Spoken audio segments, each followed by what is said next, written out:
अरे भाई राघव, फसल तैयार है ना? हम ले जाने आए हैं। ज़मींदार ने हमें फसल लेने भेजा है और साथ में पैसे भी भेजे हैं। तुम ये सारी फसल हमारे हवाला कर दो, उसके बाद हम तुम्हें सारे पैसे दे देते हैं। नहीं भाई, फसल नहीं बची है, सारी फसल चोरी हो चुकी है। रात में ही चोर आए और सब कुछ चुरा कर ले गए। अरे ये क्या बोल रहे हो? ज़मींदार ने सारा काम तैयार कर लिया है और उन्होंने पैसे भी दे दिए हैं, फिर तुम बीच में ऐसा कैसे बोल सकते हो? अरे भाई मैं क्या करूं, ये सब मेरे हाथ में थोड़ी ना है।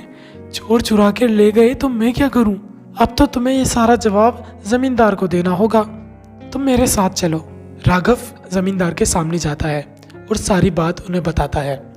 राघव, ऐसे कैसे हो सकता है? एक रात में सारी फसल चोरी हो गई, या फिर तुम मुझे पागल बना रहे हो? तुमने ज्यादा मुनाफा देखकर किसी और को तो नहीं बेच दी? अरे नहीं जमींदार जी, मैं किसी और को कैसे बेच सकता हूँ जब मेरा सौदा आपसे हो चुका था और आपसे ज़्यादा मुनाफा मुझे कहीं और नहीं हो सकता। ठीक है, मैं मान लेता हूँ, लेकिन अगर मुझे किधर से भी पता चला कि तुमने ये सारी फसल किसी और को बेची है तो मैं तुम्हारा बहुत बुरा हाल कर दूंगा, क्योंकि मुझे झूठ बिल्कुल भी बर्दाश्त नहीं है। ये सुनकर राघव अपने घर वापस लौट आता है।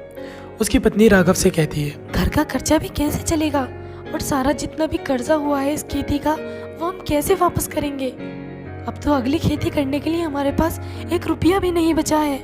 हाँ भाग्यवान, तुम ठीक कह रही हो, लेकिन अब इसमें कर भी क्या सकते हैं? सारी फसल तो खत्म हो चुकी है, सारे पैसे भी खत्म हो चुके हैं। अब हमें कुछ और सोचना होगा। चलें, आप बाद में सोचिएगा, पहले ये खाना खा लीजिए। मैंने आज आलू के पराठे बनाए हैं। राघव आलू के पराठे खाने लगता है।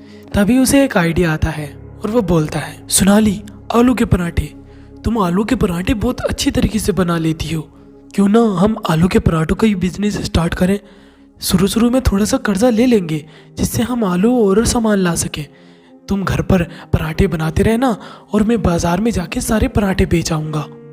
हाँ जी, ये भी आइडिया ठीक है और ऐसा हम कर भी सकते हैं, क्योंकि मेरे हाथ के पराठे सभी को बहुत पसंद आते हैं। लेकिन अगर किसी को पसंद नहीं आए तो? अरे ऐसा हो ही नहीं सकता कि बाजार में किसी को तुम्हारे हाथ के पराठे पसंद ना आए। राघव सारा सामान ले आता है और सोनाली आलू के पराठे बनाने लगती है। जैसे ही आलू के पराठे बन जाते हैं वो बाजार ले जाकर उसको बेच देता है। उसके आलू के पराठे बहुत ज़्यादा स्वादिष्ट होते थे। सोनाली से बहुत अच्छी तरीके से आलू के पराठे बनाना आते थे और उसका स्वाद बहुत लाजवाब होता था। उसके पराठे हर किसी को बहुत पसंद आने लगे। जो भी एक बार उसके पराठे खाता वो बार बार उसकी दुकान पर आता। उसके आलू के पराठों की डिमांड बाजार में बहुत ज़्यादा बढ़ने लगी थी। ये बात ज़मींदार को भी पता चलती है।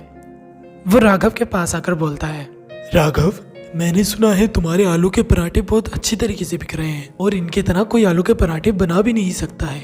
इनका स्वाद सबसे अलग है।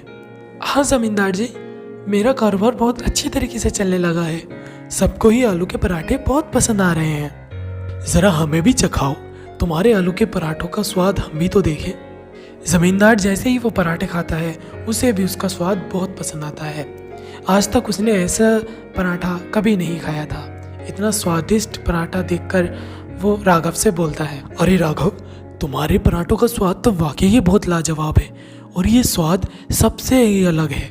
मेरे घर में कुछ दिनों बाद ही मेरे बेटे का बर्थडे आ रहा है और उसमें मैं बहुत बड़ी पार्टी रख रहा हूँ जिसमें बहुत बड़े बड़े लोग आने वाले हैं। मैं आलू के पराठों का ऑर्डर तुमको देता हूँ। उस सारी पार्टी का आलू के पराठे तुम्हें ही बनाने हैं। ठीक है मालिक, मैं तुम्हारे लिए सारे ही पराठों की तैयारियां कर लूँगा और मैं तुम्हारे बेटे के बर्थडे वाले दिन आ जाऊँगा और पराठे भी बनवा देंगे। ज़मींदार वहाँ से चला जाता है।